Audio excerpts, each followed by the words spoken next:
Hey everybody, JJ here, and today we're looking at something a little different. Normally we're watching police body cam videos or unbelievable real life encounters, but today we're going to talk about fast food. Now, before you click away, hear me out.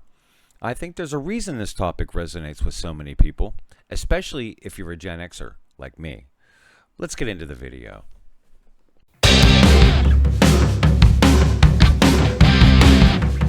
The other night, I stopped at McDonald's because I wanted something quick and it was the only place nearby that's 24 hours. I ordered a 2-cheeseburger meal and a 10-piece chicken McNugget. Pulled up to the window, paid, drove away, and thought nothing of it. The next morning, I opened up my Chase app and I saw the charge. It was $20. I actually had to stop and think for a second because there was no way that was right. $20 for what used to be the cheapest meal in America? I wasn't about to crash out over 20 bucks, but I was really surprised. I remember...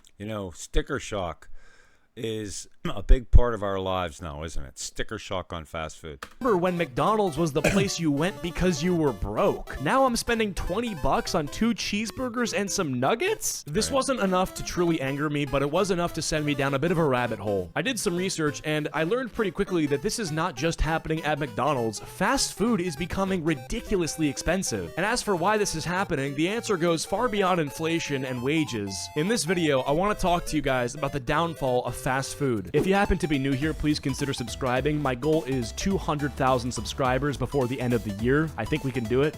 I can tell you in one word, franchise. That's one of the main reasons why fast food has gone downhill in the last 3 decades. Fast food succeeded because it solved a simple problem. It gave working families an inexpensive meal that was... Did anybody see that movie, The Founder, with Michael Keaton? He's from my hometown, Pittsburgh, Pennsylvania. Great movie. Explains a whole lot about how this all started with McDonald's and how it ended up where we are now. Was served in minutes and tasted the same no matter where you stopped. That combination built one of the largest industries in America. Today, that value proposition has almost completely disappeared. Menu prices have risen far faster than inflation, while portions have quietly shrunk and quality has steadily declined. Also, shrinkflation, that's a separate item. That's not just with fast food. That's with everything. They took advantage of everybody after COVID. When COVID hit and, they started to reduce portions.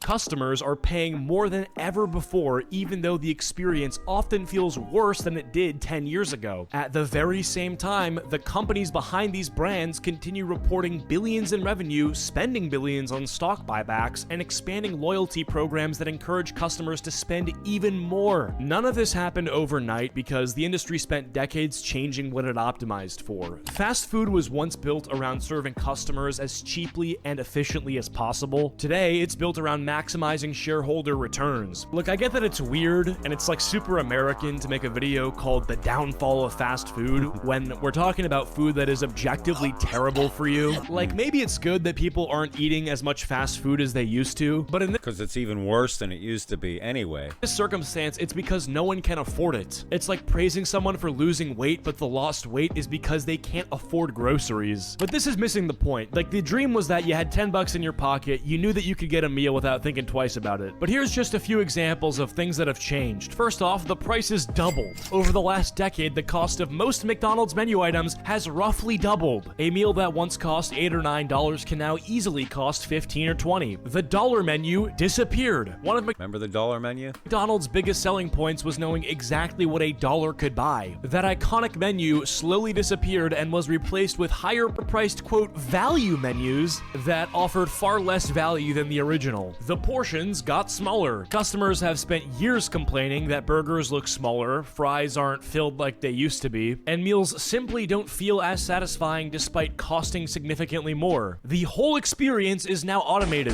Thousands of restaurants replaced cashiers with self-order kiosks. Don't you hate those ridiculous self-order kiosks?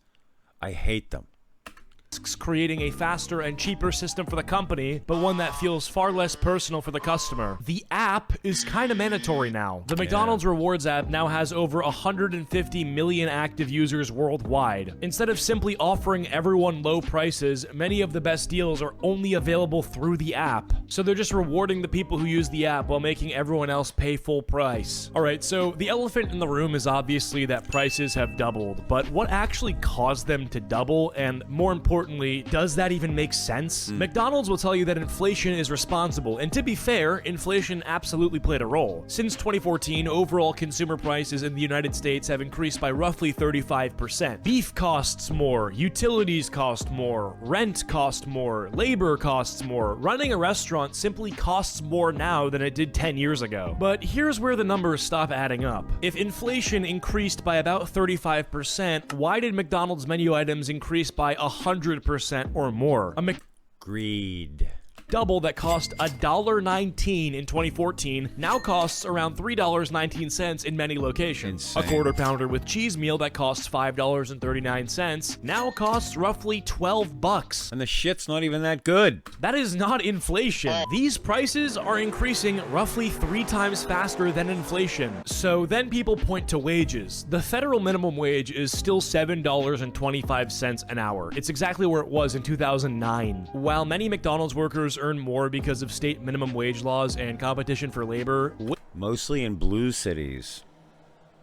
Let's remember that. wages have nowhere near doubled across most of the country. Even economic research looking specifically at McDonald's found that higher minimum wages do increase menu prices, but they don't explain increases anywhere close to what customers have experienced over the last decade. Now let's compare all of that to what McDonald's is doing financially. In 2025, McDonald's generated $26.9 billion in revenue and $12.4 billion in operating income. So McDonald's net profit increased about 4.1% from 2024 to 2025. But here's the thing, this is not just about McDonald's. Burger King, Wendy's, Taco Bell, Chick-fil-A, Subway, Starbucks, and just about every major fast food chain have raised prices dramatically over the last decade. According to a source called Lending Tree, 62% of Americans say they're eating less fast food because it's become too expensive, while nearly 80% now consider fast food a luxury instead of an affordable meal. And that's all it is anymore. It's just fast food.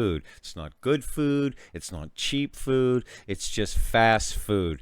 And everything suffers because of all of the inflation and because of the ridiculous greed that's out there with the corporations. It is a remarkable shift. Fast food was never supposed to be a luxury. The reason it was built was for the exact opposite. It was made to give ordinary people a cheap meal when they didn't have the time or money to cook. If millions of Americans now view it as an expensive convenience instead of an affordable necessity, then the industry has fundamentally failed itself. So if rising costs don't fully explain what happened, and this trend is affecting almost every major chain at the same time, then the obvious question becomes, why is every fast food company making the exact same decisions? The answer starts with a business model that completely transformed the industry: franchising. At its core, franchising is actually a very simple idea. Instead of McDonald's building and operating every restaurant itself, it lets other people do it. A franchisee pays McDonald's for the right to use its name, recipes, branding, and business model. In return, they get to open their own McDonald's restaurant. They hire the employees, pay the bills, manage the restaurant, and take on nearly all the financial risk. Meanwhile, McDonald's collects rent, royalty payments, and various franchise fees simply for owning the brand. Think of it like renting a house. The franchise owner is responsible for maintaining the property and making the monthly payments. McDonald's is the landlord, as long as... That's why you don't see any consistency standards anymore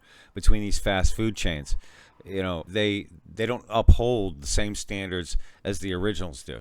As the restaurant keeps generating sales, the corporation keeps getting paid. It is a brilliant business model because it allows McDonald's to expand thousands of locations without paying to build, staff, or operate most of them itself. This is now the dominant business model in fast food. McDonald's is 95% franchised, Burger King is 99% franchised, Subway is nearly 100% franchised, Wendy's is about 95% franchised, Dunkin' nearly 100% 100% franchised, KFC about 98% franchised, Pizza Hut 98% franchised, Taco Bell 94% franchised. Chains like Chipotle, In-N-Out, Raising Cane's, and Pete's are notable exceptions because they primarily own and operate their own restaurants rather than franchising them. This is also partially why most of the Raising Cane's and In-N-Outs are located on the west coast of America, not the east. So on its own, there's nothing wrong with franchising. In fact, it's one of the most successful business models ever created. The problem is that it changed the incentives. When you're running a single restaurant, your success depends on serving good food at a fair price so customers keep coming back. But when your business earns money by collecting royalties from tens of thousands of restaurants, the priorities become very different. And that's why things will never, ever change or be the same with regard to things like places like McDonald's and all the regular chains. Never, ever, ever. It'll always be this bad.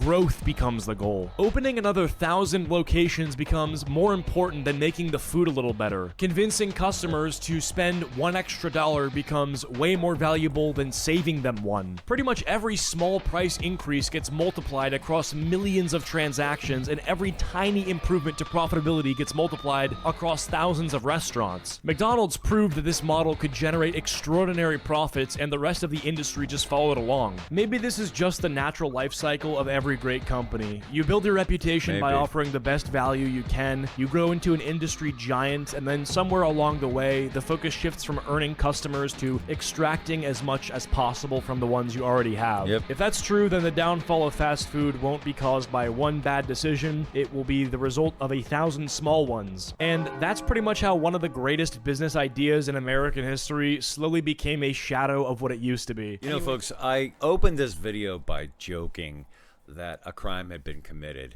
And obviously, I'm kidding, but in a way, it kind of has, perpetrated on us, the American people. I do think a lot of people, especially myself and my generation, Generation X, feel kind of like something valuable has slowly disappeared. You know, fast food was never gourmet dining. It was never meant to be. What people expected, though, was like decent food, reasonable prices, and, I don't know, a place that felt welcoming. The video makes a really compelling case that over decades, a combination of inflation and changing business priorities, franchising, cost-cutting, consumer expectations, and competitive pressure really changed the formula. So whether you agree with every point or not, it's hard to deny that that experience feels a lot different than it used to be. I thought this was just an excellent video. I'll leave a link in the to the original in the description for you, and I definitely recommend watching it if you haven't already. I don't know. If you enjoyed this reaction, folks, please like, share, and subscribe. Let me know in the comments. I'd be interested to hear, though, what restaurant you missed the most, or whether you think today's fast food is actually better than people give it credit for. So, thanks for watching, and I'll see you in the next one. Peace.